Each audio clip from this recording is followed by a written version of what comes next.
Next topic है वैदिक civilisation.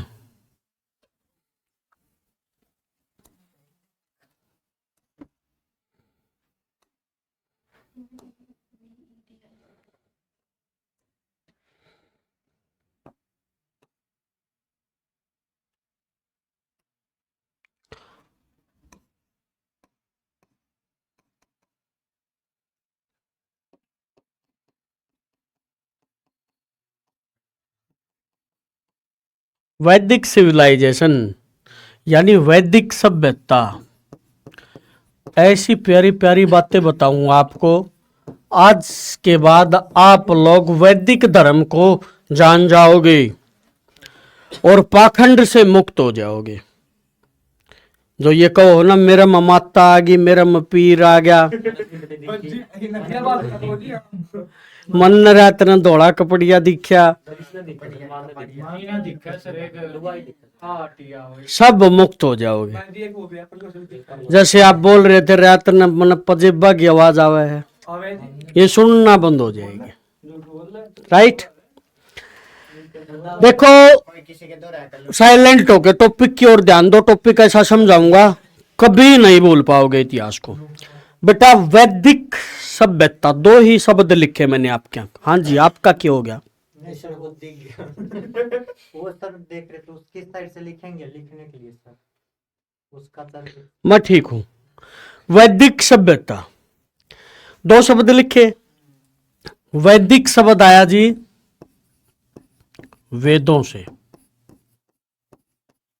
और सभ्यता आपने पीछे देखा ही होगा भाई, हड़प्पा के टाइम से ही सभ्यता स्टार्ट हो चुकी है। यानी जब रहने का सलीका सीख जाए इंसान, उसको लिखना आ जाए, ज्ञान हो जाए उसको, तो वहां से सभ्य। राइट, तो जो वेदों से शब्द आया, ये वेद क्या है बेटा? एक संस्कृत भाषा का शब्द है। कौन सी भाषा का शब्द है? भाषा का शब्द है विच मीन्स, जिसका शाब्दिक अर्थ है विच मीन्स ए नॉलेज, ज्ञान। जिसका शाब्दिक अर्थ है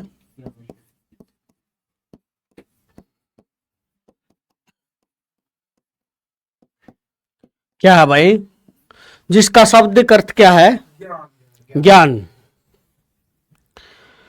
क्या था प्रारंभ में? जो वैदिक सभ्यता है बेटा, इसकी टाइमिंग 1500 बीसी से लेकर 600 बीसी तक बताई। जब ब्रह्मा जी के थे 4 पुत्र। इस नॉलेज की बात बताता हूं मैं कहां से आया, क्योंकि वैदिक सभ्यता को समझाने के लिए, ये जो वैदिक सभ्यता है इसको समझने के लिए या समझाने के लिए अपने को वैदिक साहित्य की आवश्यकता पड़ती है। किसकी आवश्यकता पड़ती है? वैदिक साहित्य की आवश्यकता पड़ती है। वैदिक साहित्य मीन्स वैदिक लिटरेचर, वैदिक लिटरेचर, वैदिक साहित्य। और वैदिक जो साहित्य है वो कितने प्रकार का बेटा? 4 प्रकार का। नंबर 1 है वेद, नंबर 2 है ब्राह्मण ग्रंथ,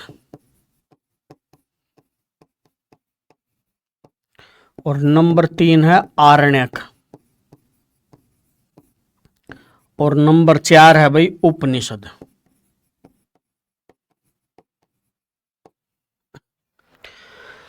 वैदिक सभ्यता को समझने के लिए वैदिक साहित्य की आवश्यकता होती है। वैदिक साहित्य के 4 पार्ट होते हैं, वेद, ब्राह्मण ग्रंथ, आरण्यक और उपनिषद।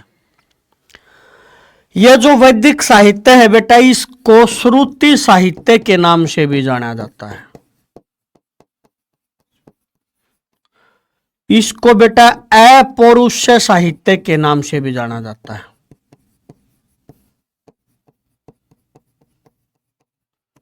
इसको बेटा नित्य साहित्य के नाम से भी जाना जाता है। इतना मजेदार टॉपिक सारे जीवन में नहीं सीख पाओगे, अपने बच्चों को भी ये ज्ञान दोगे आज, ऐसा टॉपिक है ये। वैदिक साहित्य को श्रुति, श्रुति कौन होता है? श्रोता, सुनने वाला। क्या बोलते हैं उसको हम? श्रोता। श्रोता से क्या आया? श्रुति। क्यों आया ये? क्योंकि प्रारंभ में ये जो नॉलेज है बेटा, ये जो असली चीज क्या है? वेद है। क्योंकि मेडिवल हिस्ट्री और मॉडर्न हिस्ट्री में भी स्वामी दयानंद ने क्या बोला? बैक टू वेदाज, वेदों की ओर लौटो, क्योंकि वेद ही परम सत्य हैं। जबकि उसका खुद का ब्राह्मण के घर का जन्म था, लेकिन फिर भी उसने क्या नारा दिया? वेदों की ओर लौटो। अरे जब खुद उसका ब्राह्मण के घर का जन्म है तो ब्राह्मण धर्म को भी तो पढ़ा सकता था, हिंदू धर्म को भी तो पढ़ा सकता था, लेकिन उसने उस हिंदू धर्म का बायकाट करके क्या किया? आर्य समाज की स्थापना की और लोगों को असली ज्ञान दिया। क्या बोला वो? वेदों की ओर लौटो, क्योंकि वेदों में परम सत्य है। Is that clear? ये जो वेद है, ये जो असली ज्ञान है बेटा, ये ज्ञान कहां से प्राप्त होया था? ब्रह्मा जी के 4 पुत्र वायु, आदित्य, अंगिरा, अंगिरस। वायु, आदित्य, अंगिरा, अंगिरस 4 बेटे। चारों बेटे भाई मेडिटेशन में बैठे हैं, ध्यान साधना में बैठे हुए हैं। तब ब्रह्मा जी ने हर एक बेटे को एक वेद का ज्ञान दिया था। मेडिटेशन में बैठे हैं, वो ध्यान कर रहे हैं।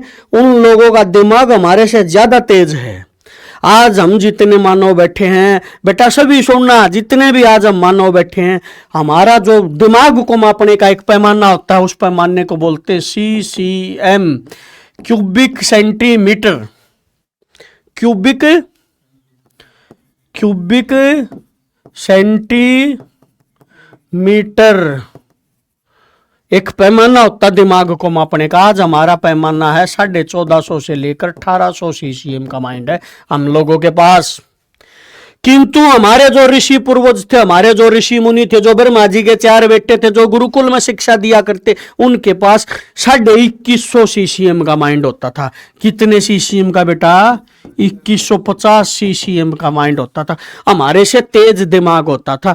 इसलिए आपने आजकल अक्सर फेसबुक पर, आज से पहले भी देखा होगा, ये कहीं पर भी देखा होगा कि हे भरतवंशियों, हम तो उन लोगों के संतान हैं, हम उन ऋषि मुनियों के संतान हैं जो खूंखार से खूंखार जानवर शेर को भी बंदी बना सकते थे। शेर को भी उन्होंने बुग्गी के अंदर, बैलगाड़ी के अंदर जोड़ा है, दिमाग के बल पर। एक बार शेर की तरफ देख लिया तो उसको पालतू बना दिया। इतना नॉलेज था उनकी, जो कुंडलिनी शक्ति है इतनी पावरफुल थी, जागृत थी। शरीर की अवस्थाएं होते बेटा, चक्कर होते शरीर में, जैसे सहस्त्राधार चक्कर, मूलाधार चक्कर, कंठाधार चक्कर, ये हृदय चक्कर है, फिर नाभि चक्कर, ऐसे पूरे शरीर में 7 चक्कर होते हैं। फिर कभी बताऊंगा पूरी बातें, अभी यहां आओ। एक बार ब्रह्मा जी के 4 पुत्र, चारों को एक एक वेद का ज्ञान दे दिया और मुझ जुबान ने याद कर लिया, कंठस्थ याद कर लिया भाई साहब, कंठस्थ। ज्यों का तो मैंने आपको बताया और आपने ज्यों का तो अपने माइंड में लर्न कर लिया उस चीज को। लिखा नहीं, क्योंकि लिखने की परंपरा नहीं थी। फिर उन शिष्यों ने, उस पुत्रों ने अपने शिष्यों को ज्ञान दिया, उन्होंने उनको ज्ञान दिया, उन्होंने उनको ज्ञान दिया। ऐसे पीढ़ी दर पीढ़ी दर पीढ़ी आगे बढ़ता गया। 500-600 सालों तक ये ज्ञान ऐसे ही आगे चलता रहा। फिर हमारे भारतवर्ष में एक बहुत ही फेमस पर्सनालिटी का जन्म हुआ, जिसका नाम था कृष्ण द्वैपायन। ये कौन थे जी? ये सत्यवती माता, सत्यवती व पिता पराशर ऋषि के संतान थे भाई। पराशर ऋषि के संतान थे। भीष्म के सौतेले भाई थे भाई। ये भीष्म के भी भाई लगते थे ये। और क्या थे? भीष्म पितामह। अरे माता सत्यवती, ये वही सत्यवती है जिसको भीष्म के पिता जी शादी करके लाए थे। भीष्म ने उनका विवाह करवाया था। एक हरियाणा में रागनी भी है, बोले ब्राह्मण के बेटे वेद का तो अर्थ बता के जाइए। उसमें भी बताया गया है कि ऐसा कौन लड़का था जो अपने पिता के ब्याह में बेचोला बनया था। कौन था? भीष्म पितामह, जिसने अपने पिता की शादी करवाई, पिता की लव मैरिज करवाई। किससे? सत्यवती से। सत्यवती की लव मैरिज होने से पहले उसको एक बच्चा और था, उस बच्चे का नाम था कृष्णद्वैपायन, जो जन्म से अंधा था। जब ये 3 साल का हुआ तो अपनी माता को बोला कि माते, मैं हिमालय पर तप करने के लिए जाना चाहता हूं, मुझे आज्ञा दी जाए। इसकी माता ने बोला कि ठीक है पुत्र जाइए, लेकिन जब भी मैं बुलाऊं आपको आना होगा। बोला माते आप आवाज लगा के देखना, मैं उसी टाइम हाजिर हो जाऊं। ये हिमालय में तप करने के लिए चला गया। इसने देखा कि भारत के हर कोने में ज्ञान है, हर किसी को वेद का चैप्टर आता है। तो इसने सोचा कि क्यों ना इस ज्ञान को मैं लिखवा दूं। अगर इस ज्ञान को लिखवा दूंगा तो क्या हो जाएगा, ये ज्ञान पीढ़ी दर पीढ़ी आगे चलता जाएगा। अगर नहीं लिखवाया, मान लो मेरे को ऋग्वेद आता, आज मेरी डेथ होगी तो मेरे साथ मेरा ऋग्वेद भी चला जाएगा। फिर ये ऋषियों के पास गया गुरुकुल में। इसने विनय भाव से प्रार्थना की और इसकी प्रार्थना को ऋषियों ने स्वीकार किया कि ठीक है ऋषिवर, अगर आप ऐसा बोलते हो तो हम इस ज्ञान को लिखवाएंगे।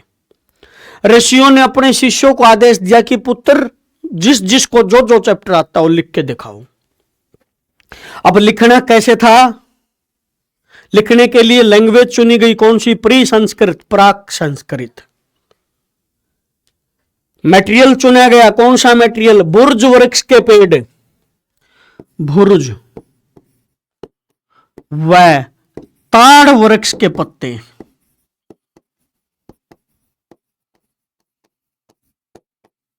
बुर्ज वृक्ष के पेड़, बुर्ज का पेड़। बुर्ज वृक्ष था हिमालय में, उस वृक्ष के तने को छील के उस तने के ऊपर लिखा गया। ताड़ वृक्ष के जो पत्ते थे उन पत्तों के ऊपर कलम से लिखा गया, क्योंकि उनके अंदर दिमक नहीं लगती बेटा। और हाथ से लिखा गया। हाथ से लिखा, क्या लिखा? लिपि लिखी। तो हाथ से लिखी तो वो क्या कहलाई? पांडुलिपि कहलाई। क्या कहलाई? मैन्युस्क्रिप्ट बोला गया उसको। क्या बोला गया? मैन्युस्क्रिप्ट बोला गया। किसने लिखवाई? कृष्णद्वैपायन ने। अब भाई उन ऋषियों ने लिखवा करके वो कृष्णद्वैपायन जी को दे दी। लो जी ये है ऋग्वेद, ये है जी यजुर्वेद, ये है सामवेद और ये है अथर्ववेद। तो महर्षि कृष्णद्वैपायन ने उनको सेट किया कैसे? Serial wise. भाई ऋग्वेद का पहला चैप्टर यहां आएगा, सेकंड यहां आएगा, थर्ड यहां, फोर्थ यहां, फिफ्थ यहां, ऐसे चैप्टर बाय चैप्टर सेट किया। उसको किसने सेट किया? कृष्ण द्वैपायन ने। इसलिए इस कृष्ण द्वैपायन को किस नाम से जाना गया? किस नाम से जाना गया? यही वो वेद व्यास है जिसने फिर बाद में महाभारत लिखी। क्या लिखी? महाभारत लिखी। समझे इस फेमस पर्सनालिटी को? तो वेद किसने लिखवाए? लिखे तो ऋषियों ने। जैसे एग्जाम्पल के तौर पर मैं बताना चाहूं, ऋग्वेद है जो बेटा, ऋग्वेद को लिखने में 414 ऋषियों का योगदान है। कितने ऋषियों का योगदान है? 414 ऋषियों का योगदान है। लेकिन अगर मैं बोलूं कि संकलन, असेंबल किसने किया? असेंबल किसने किया? कृष्णद्वैपायन ने। इसलिए उसको किस नाम से जाना गया? वेद व्यास के नाम से जाना गया। Is that clear? कृष्णद्वैपायन ने उसको असेंबल किया। अब चलते हैं बेटा आगे। भाई ये ज्ञान सुन सुन कर आगे बढ़े, इसलिए इसको किस नाम से जाना गया? वेदों पर आधारित ज्ञान है, इसलिए इसको किस नाम से जाना गया? अपौरुष है। अपौरुष है यानी एक दिव्य ज्योति के द्वारा दिया गया ज्ञान है, इसलिए इसको किस नाम से जाना जाता है? अपौरुष है। और नित्य, नित्य का मतलब नया। आप इस ज्ञान को कितनी बार पढ़ो, हर बार नई चीज निकल कर आएगी, इसलिए इसको नित्य साहित्य बोला गया। राइट? अगर आप ऋग्वेद को पढ़ रहे हो तो कितनी बार पढ़ो, हर बार नई चीज निकल के आएगी, इसीलिए इसको क्या बोला गया, नित्य साहित्य बोला जाता है। ये 4 नाम है इसके। वेद विच मीन्स नॉलेज,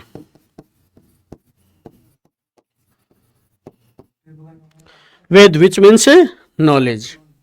समझे कितने हैं? First Rigveda, second Yajurveda, third Samaveda, fourth Atharvaveda. कितने जी? 4। ऋग्वेद, यजुर्वेद, सामवेद, अथर्ववेद। ऋग्वेद एकमात्र ऐसा वेद जो देवी देवताओं के बारे में बताए, देवी देवताओं को प्रसन्न करने के लिए प्रार्थनाएं, प्रार्थनाओं को क्या कहा जाता है? ऋचाएं। क्या कहा जाता है? कुल 33 देवी देवता बताए, नहीं कि 33 करोड़। जो युवा आपका भरम है ना, बोला जी मारे तो 33 करोड़ देवी देवता। देवी देवता कितने? कुल 33 हैं। ये सारी बातें बताई ऋग्वेद में। और ऋग्वेद में चैप्टर कितने? कुल 10 है। जब अगली क्लास आएगी तो सारे खोल के बताएंगे इनको, यही करेंगे हम। 33 कोटि देवी देवता हैं। जब यजुर्वेद से ब्राह्मण ग्रंथ लिखे गए, अब ये जो ब्राह्मण ग्रंथ लिखे, ब्राह्मणों के द्वारा जो ग्रंथ लिखे गए, उनको क्या बोलेगा? क्या बोलेगा? तो इन ब्राह्मण ग्रंथों में 33 करोड़ लिख दिया बेटा, क्योंकि वहां पर 33 कोटि है, यहां पर क्या है? 33 करोड़। कोटि का मतलब होता है, एक मतलब होता है प्रकार, एक मतलब होता है करोड़। तो कोटि का मतलब यहां पर इन्होंने करोड़ निकाला, राइट। इसीलिए तो उसने स्वामी दयानंद सरस्वती ने बोला कि बैक टू वेद, आज वेदों की ओर तो इन चीजों को मत मानो। आज आपका हिंदू धर्म, सनातन धर्म इन चीजों को मानता है, ब्राह्मण ग्रंथ को मानता है। हमारा असली ज्ञान तो ये है, समझे नहीं? ये तो है वेद, और ये है ब्राह्मण ग्रंथ, ये है पब्लिक, जनता। अब जनता को ये चीज तो दिखाई नहीं दे रही, क्योंकि इनके आगे तो ये रखे हुए हैं। न किसी के पास इतना टाइम कि डायरेक्ट इनको ठुकरा कर वहां पहुंचे, उनको पढ़े।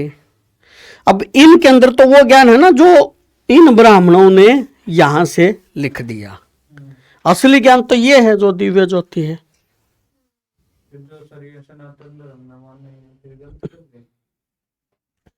वैदिक धर्म ही सनातन धर्म है।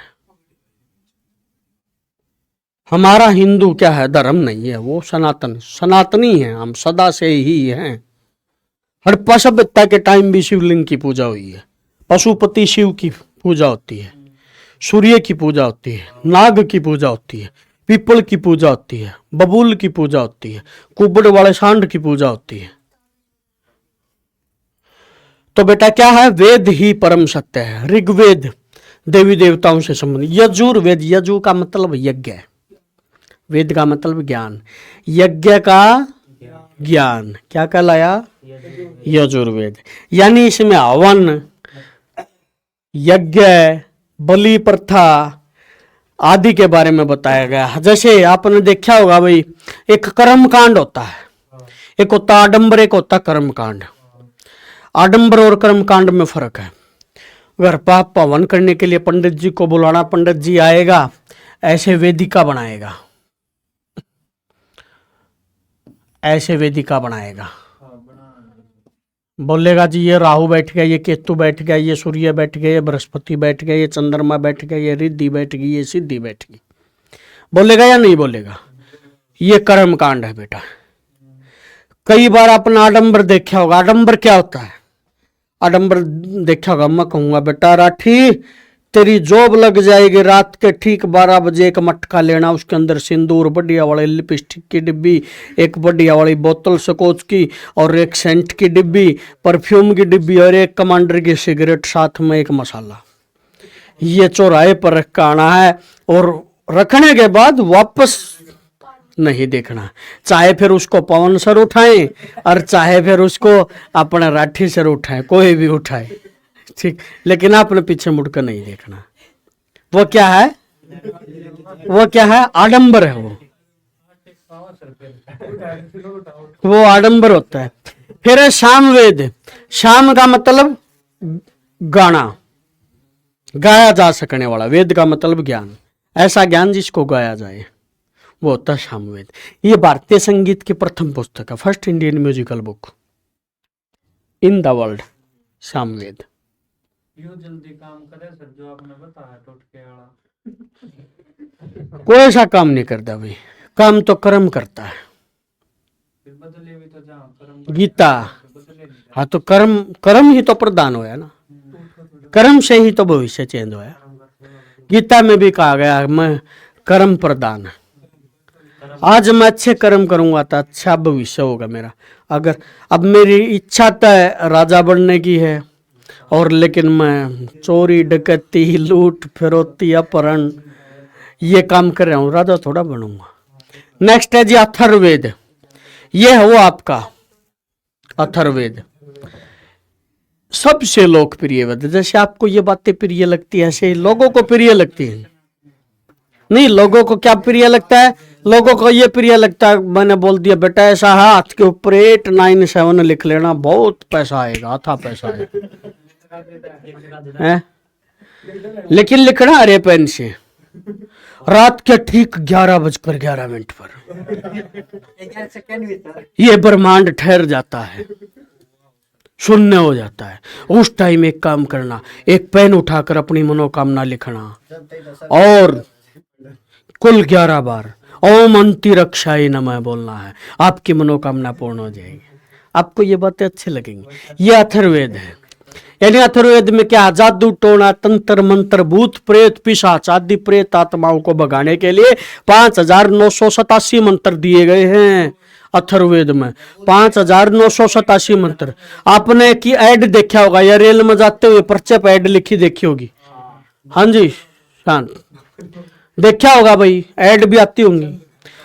स्वतन से छुटकारा, मन चाहा प्यार, वशीकरण है, गढ़ा हुआ धन पाए, किसी का किया कराया कटवाए, मात्र 24 घंटे में समाधान, एक फोन पे ही समाधान है। डॉक्टर बाबा बंगाली, वो क्या है जी, अथर्ववेद है। क्या है वो, अथर्ववेद है वो। Is that clear. तो ये 4 वेद है, लेकिन लोगों को प्रिय कौन सा लगा, अथर्ववेद, क्योंकि ये क्या है, कम समय में ज्यादा बेनिफिट देता है। वो यजुर्वेद में है बलि, वो यजुर्वेद।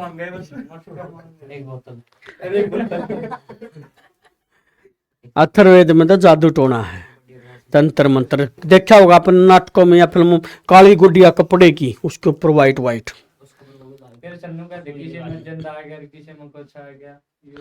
अब जैसे पब्लिक इतनी अंदर तक जा चुकी है इन पाखंडों में, उसको वापस लाना बहुत मुश्किल है।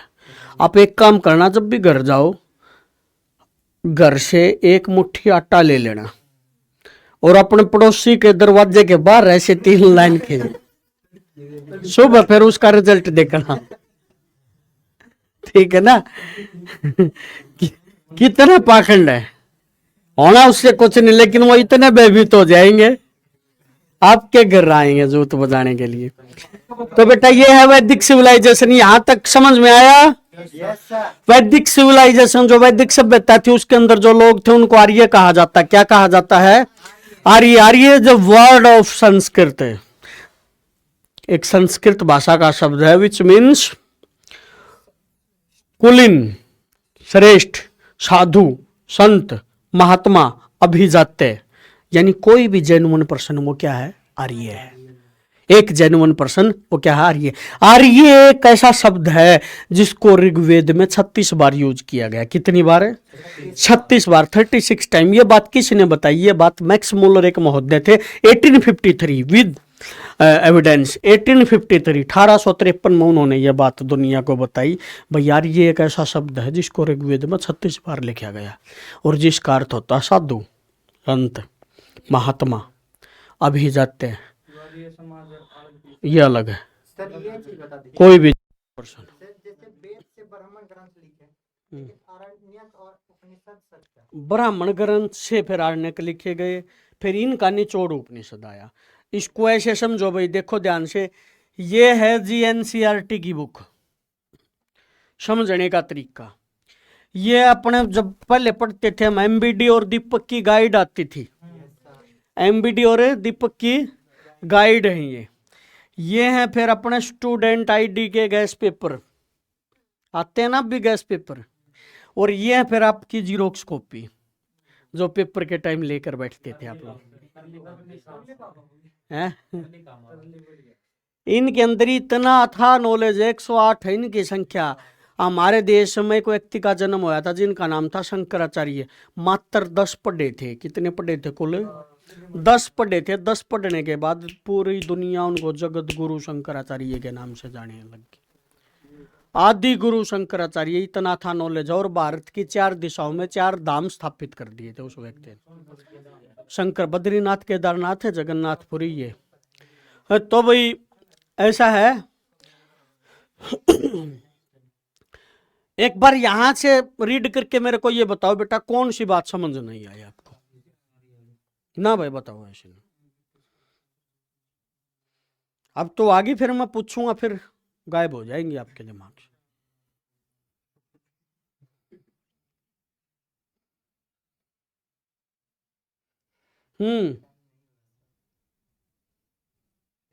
मोहन जी आया कुछ समझ में?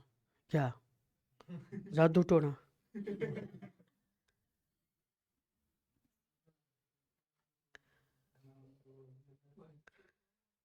चलिए भाई, आज के लिए इतना ही। मिलते हैं नेक्स्ट क्लास में। जय हिंद, जय भारत।